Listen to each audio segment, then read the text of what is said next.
네, 여론으로 풀어보는 정치 이슈 폴폴 시간입니다. 오늘 배종찬 인사이트K 연구소장과 함께 한 달 앞으로 다가온 대선 관련 여론조사들 분석해 보도록 하겠습니다. 어서 오시죠. 안녕하십니까? 예, 먼저 저희 대선 후보 지지도부터 바로 살펴보도록 네. 하겠습니다. 이번 주 월요일부터 수요일까지 조사된 4개 기관의 공동조사 결과고요. 이재명, 윤석열 후보 35%로 동률을 기록을 했습니다. 그리고 안철수 후보 한 자릿대로 지금 하락을 했고 심상정 후보는 소폭 상승을 했습니다. 다음으로 바로 저희 이어서 한국갤럽 결과도 볼게요. 월요일, 화요일 조사고요. 이재명, 윤석열 후보 동반으로 상승을 했고 안철수 후보 소폭 하락은 했지만 두 자릿수 지켜냈습니다. 설 민심의 그 분수령이 이제 앞으로 이 민심의 분수령으로 꼽혔던 만큼 지금 설 민심이 반영된 이 여론의 지표 어떻게 분석하고 계신지도 궁금합니다. 여전히 변하고 있다. 혼전, 박빙, 이게 이번 대선의 핵심인 거죠. 예. 그러니까 이전 선거하고 비교를 해보면 이전 선거는 좀 대체로 한 달 가까이 오면 판세 분석이 가능했거든요. 예. 심지어는 어떤 선거는 1년 전에도 아 이렇게 되겠구나. 어떤 후보가 당선 가능성이 높겠구나. 그런 예측이 가능해요. 근데 이번 대선은 저도 모르겠어요. 그러니까 우리 이슈 폴폴을 끝까지 보실 수밖에 없다라는 게 뭐 시청률을 올리려고 드리는 말씀이 예. 아니라 진심으로 그래요. 그러니까 이 조사 결과도 보면 조사 결과가 이렇게 나오면 분석을 할 수가 없잖아요. 그러게요. 35. 그 이야기는 아직까지도 미궁이다. 어떻게 될지 모르겠다. 예. 그만큼 지금 치열하다. 근데 대체로 이 다음 조사 결과를 보면 한국갤럽의 조사 결과를 보게 되면 좀 더 명확히 우리가 분석은 가능할 것 예. 같아요. 그래서 분명하게 확인 가능한 부분은 이재명 후보는 거의 큰 변화가 없잖아요. 그죠? 네. 올라갔다가 살짝 내려왔다가 거의 박스권이다, 보합권이다. 그렇죠. 그럼 뭐 있는 그대로를 분석해 드리는 건가. 근데 대체로 1월 초 중순까지 지지율이 하락했던 윤석열 후보는 올라가고 있는 중이다. 올라갔다. 그러니까 대체로 설 명절을 관통한 민심은 윤석열 후보가 올라간 추세, 예. 상승세. 이재명 후보는 뭐 이따가도 말씀드리겠지만 배우자인 김혜경 씨 논란도 있었죠. 이게 영향을 주게 되는 것이죠. 예. 그러다 보니까 지지율에 부담이 되고 있는 상태고 안철수 후보는 올라갔다가 주춤한 내려온 상태라고 볼 수가 있는 거죠. 예, 아무래도 가장 지금 뭐 모든 후보가 답답하겠습니다만 또 이재명 후보의 상황이 가장 좀 시급하지 않을까라는 생각이 드는데 그렇기 때문에 이 후보 좀 변화의 모습도 보이고 있습니다. 뭐 김종인 전 국민의힘 총괄선대위원장도 만났고 윤여준 전 장관도 만나면서 뭔가 외연 확장을 이제 펴는 그런 정치를 하고 있고 네. 그리고 아내 김혜경 씨도 어제 이제 공식적으로 사과를 하지 않았습니까? 이런 부분들이 좀 다음 주에는 반영이 돼서 좀 다른 결과로 이어질까요? 어떻게 또 하나가 보시는지요? 있잖아요. 바로 내일 우리 토론이죠. 연합뉴스 TV도 참여하는 예. 2차 대선 TV 토론이죠. 이것도 영향을 줄 수밖에 없는 것이 그렇죠. 내일 주제는 뭐 복지 또 1차 TV 토론과는 다른 주제지만 자유 토론 때 배우자 관련된 의혹도 나올 수밖에 없어요. 이제는 예. 어퍼컷까지 날릴 수밖에 없는 말 그대로 물러설 수 없는 TV 토론이 후보자 등록이 13일, 14일이잖아요. 예, 그럼 얼마 남지 않았죠. 왜 뭐가 중요하냐? 지금 김종인, 윤여준 등등을 만나는 이유, 이상돈 이렇게 만나는 이유, 호칭을 생략했습니다. 예. 만나는 이유는 결국 이번 대선은 자기 진영은 똘똘 뭉친 상태에서 중간지대 유권자층인 누굽니까? M여중이죠. 계속 말씀드릴 수밖에 없는 예, 것이 예. 그래서 치열한 겁니다. 다른 이유 때문이 아니라 아직 이들이 표심을 결정 못하고 있어요. 20대, 30대 여전히 부동 비율이 높고 그리고 여성 어느 후보 쪽이 기울어지지 않았어요. 그렇죠. 중도층은 말 그대로 중도층이잖아요. 여기는 안철수 후보까지 있기 때문에 이러한 이들이 어떤 후보를 찍을지 어떨지 모른다. 뭡니까? 동성. 동성이죠. 예, 알겠습니다. 바로 이 부분 때문에 이전 선거와는 다른 거니까 어떻게 하면은 이재명 후보가 김종인, 윤여준 이런 인물들을 만나면서 중도층을 견인해 올 수 있는지 또 김혜경 씨가 빨리 사과할 수밖에 없었던 것은 여성 유권자층이 중요한 사과를 계속 안 하고 있다? 아니 사과도 안 해요? 직접 안 해요? 더 분노하게 되는 거죠. 그러다 보니까 여성 유권자 그리고 중도층 생각 안 할 수가 없는 거죠. 결국 결과적으로는 MZ세대까지 이어질 수 있는 것이기 때문에 이런 시도를 했는데 TV 토론까지 지켜보면서 이제 유권자들이 판단할 거예요. 이 M여중 특히 30대, 40대, 50대 가정주부층이 이러한 일련의 과정들을 뭐 이재명 후보뿐만이 아니죠. 예. 윤석열 후보 지금 뭐 청와대와도 옥신 각신하고 있잖아요. 이런 것까지 반영된다고 봐야 되겠죠. 예, 그렇기 때문에 내일 TV 토론이 굉장히 또 중요할 것 같다라는 네, 생각이 연합뉴스 듭니다. TV 꼭 봐주시고요. 예, 예, 감사합니다. 자, 그리고 이번엔 저희 갤럽 조사도 볼 건데요. 이재명, 윤석열 후보의 연령별 지지도 변화 살펴보겠습니다. 보시면 지금 윤석열 후보 같은 경우에는요, 50대를 제외한 모든 연령대에서 상승을 했습니다. 그 중에서도 30대와 60대 상승률이 높은 편이고요. 반면에 이재명 후보 같은 경우에는 50대에서 큰 폭으로 상승을 했습니다. 항상 말씀해 주셨던 부분 중에 하나가 이 50대 유권자를 잡아야 된다 이런 그렇죠. 말씀해 주셨잖아요. 이 지표를 어떻게 좀 해석을 해야 될까요? 그 지금 국면에는 더 중요한 거예요. 연령대별로. 왜냐하면 지역을 코로나 국면에서 여기저기를 있는 대로 다 다니면서 선거 유세를 할 수는 없잖아요. 결론부터 말씀드리면 윤석열 후보는 30대, 이재명 후보는 50대를 더 잡아야 되는 거예요. 왜 그러냐면 MZ세대가 중요한데 이준석 매직, 이준석 효과를 통해서 20대에서 대체적으로 지지율을 끌어올린 것이 윤석열 후보거든요. 예. 그럼 30대까지 연결될 수가 있는 거예요. 이게 또 배우자 논란하고도 관련이 있는 것이 20대, 30대에서 김혜경 씨와 관련된 논란에 더 집중을 하고 있고 그다음에 이게 기회가 될 수 있는 거죠. 윤석열 후보에게. 예. 그럼 30대를 더 잡아야 되는 거죠. 반면에 이재명 후보로서는 지금 40대, 50대가 핵심 지지층이고 특히 40대, 50대에서 김건희 씨, 윤석열 후보의 배우자 쪽에 더 초점을 맞추고 있거든요. 그러면 끌어올리더라도 표를 더 견인하더라도 어디 쪽에서 가져와야 되느냐? 50대를 조금이라도 더 가져와야 되는 것이죠. 왜? 40대는 이재명, 60대에서는 윤석열일 때 윤석열 후보는 30대, 이재명 후보는 50대를 더 얼마나 붙을 수 있냐.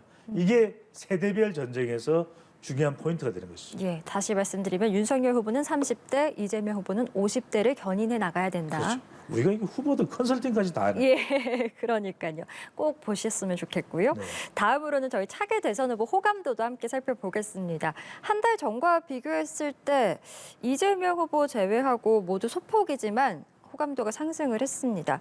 아무래도 이재명 후보 같은 경우에는 이 부인 김혜경 씨의 논란이 가장 큰 영향을 미쳤다라고 그렇죠. 봐야 되겠습니까? 이번 대선이 이제 비호감이 다 높잖아요. 이 그래프를 보면 아니 대선 후보 우리가 한 명을 골라야 되는데 예, 10명 중에 6명 가까이는 비호감이에요. 그러게요.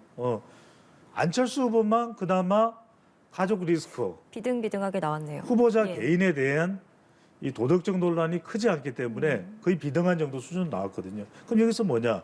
이재명 후보는 대체적으로 배우자, 최근 들어 조사니까 예. 김혜경 씨 논란이 결정적인 타격을 미쳤다고. 그리고 그것뿐만이 아니더라도 경선 때부터 계속 이번 대선은 말 그대로 비호감 대선이에요. 어떻게 조금이라도 호감을 더 만들 수 있는, 그러니까 호감도를 높이는 것이 선거에서 얼마나 중요합니까? 그 호감도가 결국 충성도로 이어지는 거거든요. 그러니까 선거는 뭐냐? 인지도, 뭐 잘 모르는 사람이 없어야 되죠. 인지도 아는 사람이 많아야 되죠. 그 다음에는 호감도, 인호충이에요. 그 다음 마지막에는 그래, 이 사람을 위해서, 당선을 위해서 내가 찍을 거야. 그게 충성도로 연결되는 예. 거죠. 그게 호감도가 높아야 되는데 이렇게 호감도가 높지 않으니까 아직도 판세가 엎치락 뒤치락 엎치락 하는 건데 그래도 가만히 보면 윤석열 후보가 8%포인트 올라가 있죠. 그러니까요. 이것도 궁금하거든요. 두 가지 이유예요. 하나는 개인적인 이유 또는 환경적인 이유. 왜냐하면 주변 외부의 환경이 좋아도 호감도가 끌어올려질 수가 있는 거죠. 예. 그건 뭐냐? 지금 정권교체 여론이 부각되고 있는 겁니다. 그러니까 정권교체 여론에 올라만 탈 수 있으면 호감도까지도 견인이 되는 거예요. 그다음 또 하나는 뭐 개인적인 건데 지금 불과 이준석 대표하고 갈등이 지난 1월 6일인가요? 봉합되기 이전에 말실수도 있죠. 예. 배우자 리스크도 있죠. 통화 녹취가 지난 16일 공개가 됐죠. 그런데 그 전까지만 해도 얼마나 불안하고 불확실했습니까? 근데 그 부분이 이제 해소되니까 그러고 나니까 개인적으로 이제 좀 안정적인 단계에 접어드니까 또 호감도가 조금 올라갔고 예. 그리고 또 환경적으로 정권 교체 여론이 있기 때문에 정권 교체 여론이 견인해주는 호감도가 있기 때문에 그래서 올라갔다고 봐야 되죠. 그러니까 참 선거는 이게 중요합니다. 그냥 단순히 아는 정도가 아니라 어떻게 하면 호감도를 올릴 수 있을까? 호감도라고 하는 것은 말도 있지만 말도 표현되지 않는 것이 더 정서적으로 많은 영향을 미친다. 일종의 매럽위원회 법칙도 있거든요. 예. 그런 걸 생각한다면 우리 이윤지 아나운서는 호감도를 상당히 높이고 있는 상황이잖아요. 이슈 폴 보고 예, 얘기하죠. 그럼요. 그 이야기는 뭐냐면 상대방이 봤을 때 뭔가 껄끄러움이 있으면 안 돼요. 의욕이 있으면 안 됩니다. 리스크가 있으면 안 돼요. 그런 것들을 해소할 때, 투명할 때 사람들의 호감도는 더 높아질 수밖에 없는 것이죠. 예, 호감도가 곧 충성도로 이어지니까 그렇죠. 정말 중요한 부분인 것 같습니다. 충성도가 투표입니다. 그렇죠. 그러니까 충성도까지 끌어올렸다면 그것은 정치적으로 가장 완성된 단계에 올라간다라는 거. 지금 지방선거도 있고 많은 정치 신인분들이 우리 방송 보실 때 충성도까지 가야 되겠구나. 아주 중요합니다. 예, 알겠습니다. 저희 이쯤에서 연일 저희가 항상 다루고 있는 단일화와 관련된 이야기 좀 나눠보도록 네. 하겠습니다. 윤석열, 안철수 후보 여전히 야권 단일화를 두고 후보 간 기싸움이 팽팽한 상황인데 단일 후보로 누가 적합하냐라고 물은 질문에 지금 안철수 후보가 윤석열 후보보다 오차범위 밖에서 앞섭니다. 이런 결과가 아무래도 안철수 후보 입장에서는 자신으로 단일화를 해야 된다라는 주장을 할 수 있는 주요 지표가 될 수도 있을 것 그럴 수 같긴 있죠. 한데요. 지금 단일화가 참 중요한 이유는 뭐냐면 우리 시간을 통해서도 이제 두 가지 단일화와 관련된 분석을 내드리는데 예. 하나는 당위성의 법칙이에요. 이윤지 아나운서도 알겠지만 후보 두 사람이 나오는 것보다는 후보 한 사람으로 단일화했을 때 더 많은 표심을 가져갈 수 있잖아요. 그래서 이른바 당위성의 법칙은 단일화되는 경우에 야권 보수 야권 후보가 단일화가 되면은 더 큰 경쟁력, 정권 예. 교체에 경쟁력과 파괴력이 생깁니다. 아니 그러면 단일화 당연히 해야지 이렇게 목소리를 높일 수가 있을 겁니다. 근데 현실성 법칙은 뭐냐? 현실적으로는 지금 윤석열 후보도 아쉽고 또 안철수 후보도 아쉬울 때 단일화는 아쉬울 때 이루어지는 것이거든요. 예. 우리가 부족해. 그래 단일화 아니고는 우리가 이길 수 있고 또 돌파구를 만들 수 있는 방법이 없어. 이럴 때는 단일화에 더 적극적이 되는 거죠. 근데 윤석열 후보가 지금 단일화와 관련된 협상이나 또 경선 조사와 같은 방식을 취하자는 선을 긋는 이유는 뭐냐면 윤석열 후보가 오늘 우리가 분석해드리는 조사처럼 오차 범위 내라도 본인이 앞서고 있는 추세면 삼자 후보 윤석열, 이재명, 안철수 이렇게 나오더라도 당선될 수 있겠네. 삼자 후보 필승론이 나올 수밖에 없는 것이고 예. 또 하나 현실적으로 중요한 것은 단일화에 대한 목소리가 모아져야 되는데 그런데 이제 이준석 국민의 대표는 10일까지만 기다리면 단일화 이거 뭐 더 이상 이야기 안 나옵니다. 가당치 않아요. 그러니까 이게 어떤 이유인지 본인 스스로는 방송에 나와서 인터뷰에서 안철수 후보를 싫어하기 때문은 아니라고 하지만 중요한 건 본인의 설명이 아니라 유권자가 어떻게 인식하느냐가 중요하거든요. 단일화도 싫어하지만 안철수 후보에 대한 감정이 있는 것 아니냐. 예. 이렇게 되면은 단일화가 현실적으로 굉장히 어려워지게 되거든요. 그렇게 되다 보면은 실제로 이게 단일화가 진전이 된다고 하더라도 성사가 된다. 그건 알 수가 없습니다. 그렇죠. 여기서 이 데이터 분석 전문가인 제가 정치적인 이슈인 단일화가 된다 안 된다. 제가 판단할 건 아닙니다만 그렇게 되면 중요한 것은 데이터상으로 볼 때 지지층들이 과연 합쳐질 수 있느냐. 이렇게 단일화를 놓고서 서로 대립했는데 내가 굳이 지지해야 돼? 난 투표 안 하고 말 거야.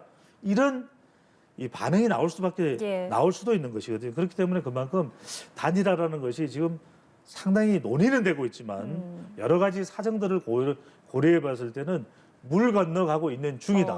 현실적으로는 좀 어려워지고 있다라는 물 말씀이시네요. 같다라고는 이야기할 수 있겠지만 예. 사정이 여러 가지로 난감해지고 있는 상황이 되고 있는 걸로 보입니다. 그러다 보니까 안철수 후보는 뭡니까? 물론 이제 홍보 계약이 이러면 네이버와 20억 계약을 했어요. 지금 뭐 이 선거 비용과 관련해서도 감당할 만한 환경이 아니기 때문에 상황이 아니기 때문에 안철수 후보가 결과적으로는 중퇴할 것이다, 용퇴할 것이다, 중도 하차할 것이다 이런 이야기가 나오지만 아니다, 끝까지 간다 이런 이야기를 안철수 후보 쪽은 하고 있는 것이죠. 그렇군요. 지금 두 후보 모두 외치는 것이 공통적으로 외치는 건 정권 교체 아니겠습니까? 그런데 이 정권 교체를 원한다라는 응답층만 놓고 봤을 때는 또 윤석열 후보가 앞서고 그렇죠. 있거든요. 그래서 이 결과를 보면 예, 그래프 좀 띄워주시면 좋을 것 같은데요. 이 그래프를 보시면 예, 돼요. 예. 이 그래프를 먼저 보셔야 되는데 안철수 후보가 야권 단일 후보 선호도가 높은 이유는 여기는 더불어민주당 지지층까지 가 있는 거죠. 그러다 보니까 안철수 후보 쪽으로 더 높을 수밖에 없는데 이걸 이제 정권 교체를 원한다. 대체로 정권 교체를 원하는 응답자는 국민의힘과 보수층이거든요. 예. 그래프가 준비되어 있나요? 보시면은 그 정권 교체를 원하는 응답자들에게 물어봤을 때는 윤석열 후보가 높을 수밖에 없죠. 예. 그러니까 이게 우리가 볼 때는 일종의 착시 현상을 일으킬 수 있습니다. 그러니까 여기에는 이제 더불어민주당 지지층은 안철수 후보의 손을 조금이라도 더 덜어주고 것 같습니다. 있는 예. 상황이라고 볼 수가 있는 것이죠. 알겠습니다. 이 결과는 민주당 지지층, 그러니까 진보층이 포함됐다라는 것도 알려드리고요. 마지막으로 저희 가상 대결도 띄워보겠습니다. 단일화시 가상 대결이고요.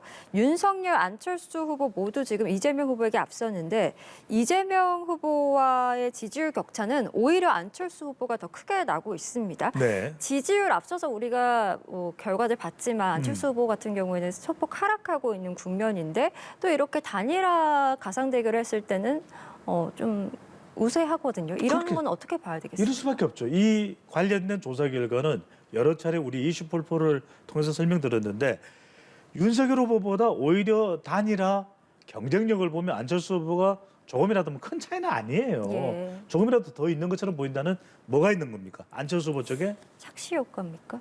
중도층이 있는 거죠. 아, 중도층이 오히려 안철수 후보에게 지금 표를 주고 그렇죠. 있다. 그러니까 국민의힘이나 보수층에서는 안철수 후보가 단일 후보가 되더라도 어떻게 정권 교체해야 되니까 안 후보 쪽으로 결집을 하는 겁니다. 그런데 중도층의 경우에는 안 후보가 보수 야권 단일 후보가 안 되면 이재명 후보 쪽으로도 좀 갈 수가 있어요. 그러니까 지금 보시면 이재명 후보가 조금 더 높죠. 예. 39.5, 이쪽은 35.5 그렇네요. 이렇게 나오는 거죠. 그런데 이렇게 될 가능성은 지금 윤석열 후보가 어떻게든 여론조사 방식을 하든 또는 윤석열 후보가 양보를 해야 안철수 후보가 보수 야권의 단일 후보가 되는데 그렇죠. 이렇게 되기는 쉽지 않잖아요. 현실적으로 어렵다는 말씀. 그러니까 여기는 고민이 있는 겁니다. 단일 후보가 돼야 더 경쟁력은 있는데 지금 단일화가 되기는 쉽지 않고 그러다 보니까 이재명 후보 쪽에서 오히려 안 후보님 러브콜 단일화를 하는 게 보내겠죠. 어떻게 이렇게 러브콜을 예. 보내거든요. 정치는 생물이라기도 하기도 하고 심지어는 요즘에는 정치를 샘물 샘물. 뭐가 나올지 몰라요. 뭐가 뿜어져 나올지 몰라요. 샘물이라는 이야기도 나오고 선거는 뭡니까? 세 글자로. 선거는요? 미생물이에요. 아, 예.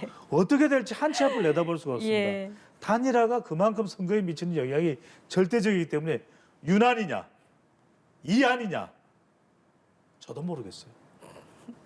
네, 마지막을 모르겠습니다로 끝낼 네. 수는 없는데. 예. 이렇게 좀 여지를 남겨두죠. 알겠습니다. 정말 혼정과 박빙의 이 여론조사 결과들 저희 살펴봤고요. 오늘 배종찬 인사이트K 연구소장과 함께 이슈 풀풀 시간 마무리하겠습니다. 오늘 말씀 고맙습니다. 감사합니다.